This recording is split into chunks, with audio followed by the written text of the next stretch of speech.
It's been my dream to repaint Monster High dolls for about 5 years now, so I decided today's the day. I'm finally gonna do it. I started off with some 100% acetone to wipe off her face, because I've watched about a million tutorials and that's the way they always begin. This was really satisfying because it was like the world's best makeup wipe. Then I chopped off all her hair because honestly it was really gunky and gross. Like, I got her on eBay and I think the poor girl had been sitting in somebody's garage for the past decade. Then I boiled her head and scrubbed her entire body because, like I said, she was really gunky and gross. Then I got hungry and took a snack break.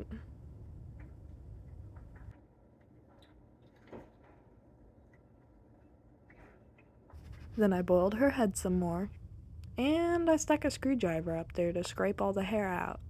It was pretty hard to get it all unrooted, but I just kept scraping and scraping.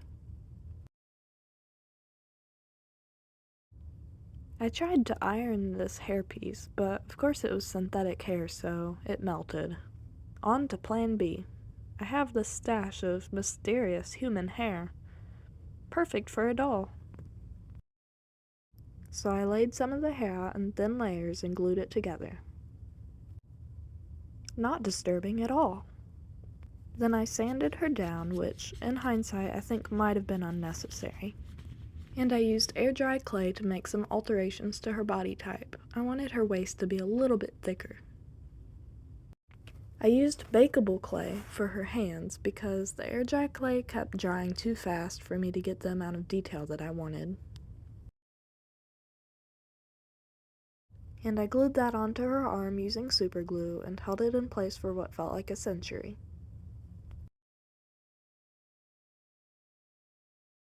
Then I painted her skin since I was going more for 1920s flapper girl and less for Shrek's daughter.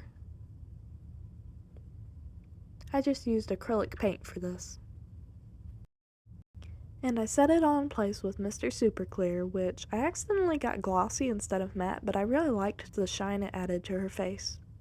I penciled in her face and erased it a couple times before I was happy with the way it looked.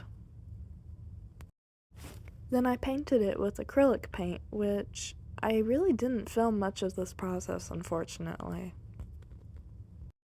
I used literal eyeshadow for her eyeshadow and blush, but I ended up painting over most of this later.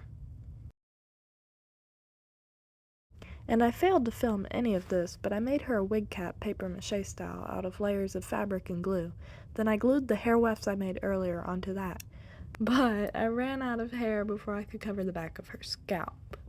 The solution to that is a hat, which I crocheted very painstakingly using thread and the smallest crochet hook I have ever seen in my life.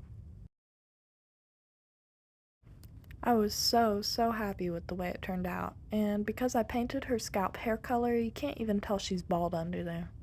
I also took some cluster lash extensions and glued those to her lash line with super glue.